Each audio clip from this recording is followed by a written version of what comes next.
నమస్తే, welcome to editor analysis. Andhra Pradesh రాజకీయాల్లో కొన్ని పేర్లు సామాజిక భావోద్వేగంగా ఒక రాజకీయ చర్చగా ఒక చారిత్రక అధ్యాయంగా మారిపోతాయి. అలాంటి పేర్లలో వంగవీటి మోహన్ రంగా పేరు ముందు వరుసలో ఉంటుంది. ఆయన జీవితం కంటే ఆయన మరణం రాష్ట్ర రాజకీయాలను ఎక్కువగా ప్రభావితం చేసిందని చాలామంది విశ్లేషకులు చెబుతుంటారు. ఆయన హత్య జరిగి దాదాపు 4 దశాబ్దాలు కావస్తున్న ప్రతి ఏడాది జయంతి వర్ధంతి సందర్భంగా ఆయన పేరు మళ్ళీ రాష్ట్ర రాజకీయాల్లో ప్రధాన చర్చగా మారుతుంది. ఈసారి కూడా అదే పరిస్థితి కనిపించింది. అయితే ఈసారి చర్చ కేవలం నివాళులతోనే పరిమితం కాలేదు. రంగా కుమార్తె ఆశా కిరణ్ చేసిన 2 కీలక డిమాండ్లు: పవన్ కళ్యాణ్ కలుస్తానని ప్రకటన, అలాగే ఆమె రాజకీయ భవిష్యత్ మొదలైన ఊహాగానాలకు ఇప్పుడు కొత్త చర్చకు దారి తీసేలా మాట్లాడు. వంగవీటి మోహన్ రంగా రాజకీయ ప్రయాణాన్ని పరిశీలిస్తే ఆయన ఎక్కువ కాలం అధికారంలో ఉన్న నాయకుడు కాదు. ఎక్కువసార్లు ఎన్నికల్లో పోటీ చేసిన నేత కూడా కాదు. ఎమ్మెల్యేగా పనిచేసిన కాలం కూడా 3 ఏళ్ల 9 నెలలకే పరిమితమైంది. అయినప్పటికీ ఆయన ప్రభావం మాత్రం దశాబ్దాల పాటు కొనసాగుతుంది. దీనికి కారణం ఆయన ప్రజల మధ్య ఉండే నాయకుడిగా గుర్తింపు పొందడం. ముఖ్యంగా విజయవాడ నగర రాజకీయాల్లో ఆయనకు ఉన్న ప్రజాభిమానం, కోస్తా ఆంధ్ర జిల్లాల్లో ఆయన చేపట్టిన పర్యటనలకు, సామాజిక ఉద్యమాలు, కాపునాడు వంటి కార్యక్రమాలు ఆయన్ను ప్రత్యేక నాయకుడిగా నిలబెట్టాయి. 1985లో జరిగిన మధ్యంతర ఎన్నికల్లో కాంగ్రెస్ పార్టీ తరపున విజయవాడ తూర్పు నియోజకవర్గం నుంచి ఎమ్మెల్యేగా గెలిచిన రంగా ప్రతిపక్షంలో ఉన్నప్పటికీ ప్రజా సమస్యలపై గట్టిగా పోరాడే నాయకుడిగా గుర్తింపు తెచ్చుకున్నారు. ఆయన శాసనసభ కంటే ప్రజల మధ్య ఎక్కువగా కనిపించేవారని అప్పటి రాజకీయాలను చూసిన వారు చెబుతుంటారు. అందుకే ఆయన పేరు కేవలం విజయవాడకే పరిమితం కాకుండా మొత్తం కోస్తా ఆంధ్రాలో వినిపించింది.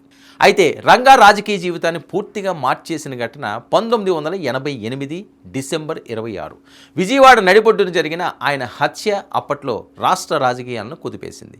ఆ ఘటన తర్వాత రాష్ట్ర వ్యాప్తంగా తీవ్ర ఉద్రిక్త పరిస్థితులు నెలకొన్నాయి. అనేక ప్రాంతాల్లో అల్లర్లు, ఉద్రిక్తతలు చోటు చేసుకున్నాయి. మరి ఆ సంఘటన ఇప్పటికీ ఆంధ్రప్రదేశ్ రాజకీయ చరిత్రలో అత్యంత వివాదాస్పద ఘటనలో ఒకటి. రంగా మరణించిన తరువాత కూడా ఆయన పేరు రాజకీయంగా జీవిస్తూనే ఉంది. ముఖ్యంగా కాపు సామాజిక వర్గంలో ఆయనకు ఉన్న ఆదరణ ఇప్పటికీ కొనసాగుతుంది. ప్రతి ఏడాది జయంతి వర్ధంతి సందర్భంగా వేలాది మంది అభిమానులు నివాళులు అర్పించడం, భారీ కార్యక్రమాలు నిర్వహించడం, ఆయన పేరుతో సామాజిక సేవా కార్యక్రమాలు చేపట్టడం చూస్తే రంగా ప్రభావం ఇప్పటికీ తగ్గలేదని అర్థమవుతుంది. ఇక ప్రతి ఏడాది వినిపించే 2 ప్రధాన డిమాండ్లు ఈసారి కూడా మరోసారి తెరపైకి వచ్చాయి. మొదటిది, విజయవాడ జిల్లాకు వంగవీటి రంగా పేరు పెట్టాలని డిమాండ్. రెండోది, కృష్ణానది తీరంలో ఆయనకు స్మారక ఘాట్ నిర్మించాలని కోరడం. మరి ఈ 2 డిమాండ్లు కొత్తవి కాదు. చాలా ఏళ్లుగా అభిమానులు ఇవే కోరుతున్నారు. అయితే ఇప్పటి వరకు ఏ ప్రభుత్వం కూడా ఈ అంశాలపై నిర్ణయం తీసుకోలేదు. 2022లో జిల్లాల పునర్విభజన సమయంలో ఈ అంశం పెద్ద చర్చగా మారింది. అప్పట్లో ఉమ్మడి కృష్ణా జిల్లాను 2 జిల్లాలుగా విభజించి విజయవాడ కేంద్రంగా ఏర్పడిన జిల్లాకు ఎన్టీఆర్ జిల్లా అని పేరు పెట్టారు.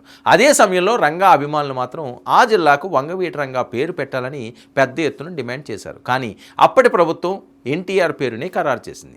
ఇప్పుడు మళ్ళీ అదే డిమాండ్ తెరపైకి వచ్చింది. ఈసారి ఆ డిమాండ్ను స్వయంగా రంగా కుమార్తె ఆశా కిరణ్ వినిపించడం రాజకీయంగా మరింత ప్రాధాన్యత సంతరించుకుంది. రంగా జయంతి సందర్భంగా ఆమె తన తండ్రికి నివాళులు అర్పించిన తర్వాత మీడియాతో మాట్లాడుతూ జిల్లాకు రంగా పేరు పెట్టాలని, అలాగే కృష్ణా నదీ తీరంలో ఆయన అంత్యక్రియలు జరిగిన ప్రాంతంలో రంగా ఘాట్ నిర్మించాలని కూటమి ప్రభుత్వాన్ని కోరారు.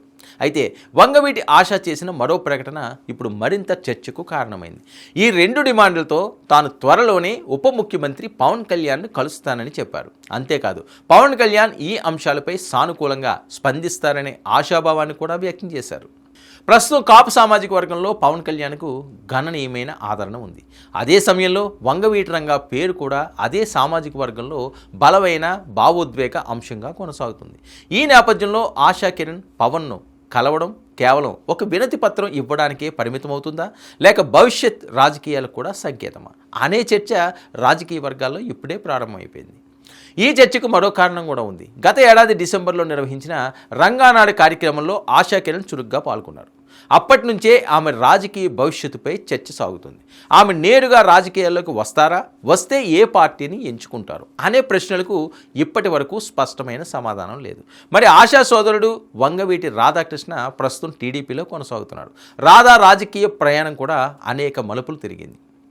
కాంగ్రెస్, వైసీపీ, టీడీపీ ఇలా పలు పార్టీల్లో పనిచేశారు. ప్రస్తుతం టీడీపీలో ఉన్నారు. అయితే ఆశా కిరణ్ మాత్రం ఇప్పటి వరకు ఏ రాజకీయ పార్టీలోనూ అధికారికంగా చేరలేదు. ఆమె ఇప్పటి వరకు చేసిన ప్రకటనలన్నీ కూడా ప్రధానంగా తన తండ్రి ఆశయాల గురించి, ఆయనకు గుర్తింపు కల్పించాలన్న డిమాండ్ల గురించే ఉన్నాయి. అయినప్పటికీ పవన్ కళ్యాణ్ కలుస్తానన్న ప్రకటనతో జనసేన వైపు ఆమె అడుగులు పడతాయా అనే చర్చ మొదలైపోయింది. ఇక ప్రభుత్వ కోణంలో చూస్తే జిల్లా పేరును మార్చడం అనేది అంత సులభమైన ప్రక్రియ కాదు. దీనికి ప్రభుత్వ స్థాయిలో నిర్ణయం, పరిపాలనా ప్రక్రియ, రాజకీయ సమ్మతి అవసరం. ఇప్పటికే ఎన్టీఆర్ జిల్లా పేరుతో ప్రజల్లో గుర్తింపు ఏర్పడింది. మరి అలాంటి సమయంలో పేరు మార్పు చేయడం రాజకీయంగా కూడా సున్నితమైన అంశమే. అదేవిధంగా రంగా ఘాట్ నిర్మాణం అంశం కూడా ప్రభుత్వ నిర్ణయంపైనే ఆధారపడి ఉంటుంది. దీనికి స్థల ఎంపిక, పరిపాలనా అనుమతులు, నిధుల కేటాయింపు వంటి అంశాలు ఉంటాయి. అయితే ఈ రెండు డిమాండ్లో రెండోది అంటే స్మారక ఘాట్ నిర్మాణం జిల్లా పేరు మార్పుతో పోలిస్తే అమలు చేసే అవకాశం కొంత ఎక్కువగా ఉంటుందని కొందరు విశ్లేషకులు భావిస్తున్నారు. కానీ దీనిపైన ఇప్పటివరకు ప్రభుత్వం ఎలాంటి ప్రకటన చేయలేదు. మరోవైపు ఈ అంశానికి సామాజిక కోణం కూడా ఉంది. వంగవీటి రంగా పేరు ఇప్పటికే అనేక మందిలో భావోద్వేగాన్ని రేకెత్తిస్తుంది. అదే సమయంలో ఆయన రాజకీయ వారసత్వం గురించి కూడా తరచూ చర్చ జరుగుతూనే ఉంటుంది. ఈ కారణంగానే ప్రతి జయంతి, వర్ధంతి సందర్భంగా ఆయన పేరు మళ్ళీ వార్తల్లో నిలుస్తుంది. ప్రస్తుతం ఆశా కిరణ్ చేసిన ప్రకటనలు రెండు అంశాలను మరోసారి తెరపైకి తీసుకొచ్చాయి. ఒకటి, రంగా పేరును అధికారికంగా ప్రభుత్వంలో ఏ రూపంలో గుర్తిస్తుందనే ప్రశ్న. రెండోది, ఆమె భవిష్యత్ రాజకీయ అడుగులు ఎలా ఉండబోతున్నాయన్న ఆసక్తి. అయితే పవన్ కళ్యాణ్తో వంగవీటి ఆశా భేటీ తర్వాత పరిస్థితులు ఎలా మారతాయి? ప్రభుత్వం రంగా పేరు విషయంలో ఎలాంటి నిర్ణయం తీసుకుంటుంది? జిల్లా పేరు మార్పు డిమాండ్కు స్పందిస్తుందా? రంగా ఘాట్ నిర్మాణంపై ముందడుగు వేస్తుందా? ఆశా కిరణ్ భవిష్యత్ రాజకీయాలపై ఏదైనా స్పష్టత వస్తుందా అనే ప్రశ్నలకు సమాధానాలు మాత్రం రాబోయే రోజుల్లోనే దొరికే అవకాశం ఉంది. ఇది ఈ నటి editor analysis. Stay tuned to 99 news.